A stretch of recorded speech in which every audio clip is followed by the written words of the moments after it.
It was a fortress built to be impenetrable, a prison surrounded by freezing waters and deadly currents. Alcatraz, the last stop for America's most dangerous criminals. For nearly 30 years, escape was deemed impossible, until one fateful night in 1962 when three men dared to defy the odds.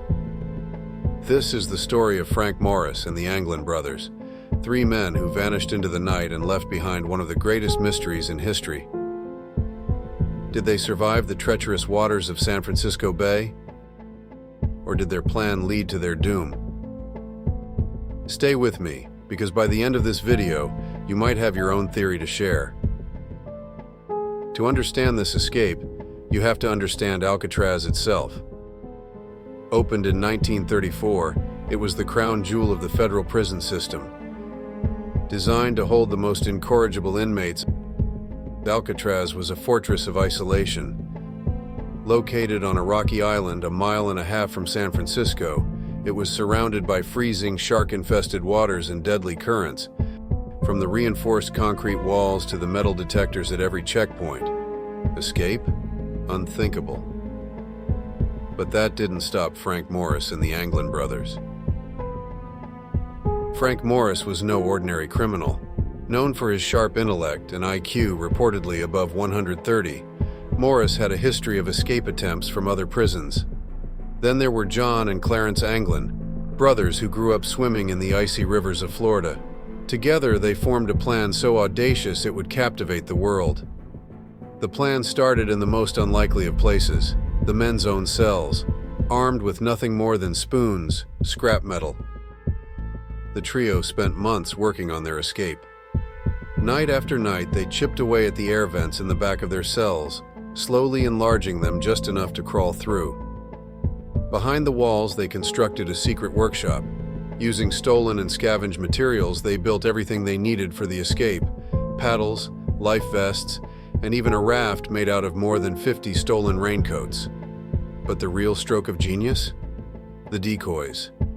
Morris and the Anglin brothers crafted lifelike dummy heads from soap, concrete dust, and paint. They even glued real hair stolen from the prison barber shop to complete the illusion.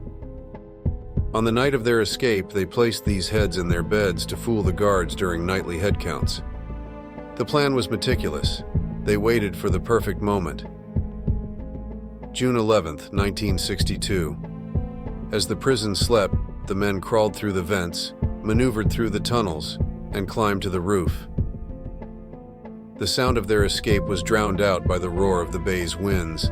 Their destination was clear: freedom. But between Alcatraz and the mainland stood the frigid, unforgiving waters of the bay. Armed with their makeshift raft and paddles, Morris and the Anglins slipped into the darkness, leaving behind only questions. By morning, the escape was discovered. A massive manhunt ensued. Helicopters circled the bay, and boats scoured the waters. Soon, pieces of their plan were uncovered. Parts of their raft washed up on Angel Island, and a paddle was found floating near the Golden Gate Bridge. But of the men themselves? No trace. Officially, authorities concluded that the men drowned in the bay. The currents were too strong, the waters too cold, and the journey too treacherous. But over the years, tantalizing clues have kept the mystery alive. In 1975, a photograph surfaced that some claim shows the Anglin brothers alive in Brazil, decades after the escape. Experts have analyzed it, and while opinions are divided, it's hard to ignore the resemblance. Then, in 2013, a letter allegedly written by John Anglin emerged. It claimed, "Yes, we all made it that night." The letter even hinted at health struggles, asking for medical help in exchange for turning himself in. But was it real, or just another hoax? Theories abound. Some believe the trio drowned within minutes of leaving the island, their bodies carried out to sea.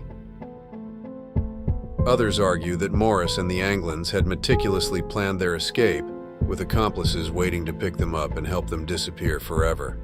Family members of the Anglins insist the brothers made it out alive. They claim to have received mysterious postcards and even visits from men they believe were John and Clarence. Could they have started new lives far from Alcatraz's shadow?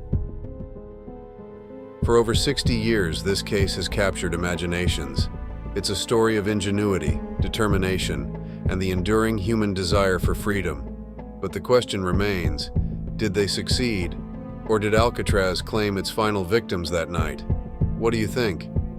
Did Frank Morris and the Anglin brothers outsmart the Rock and vanish into history? Or is their story a cautionary tale about the perils of daring too greatly? Let us know your thoughts in the comments below.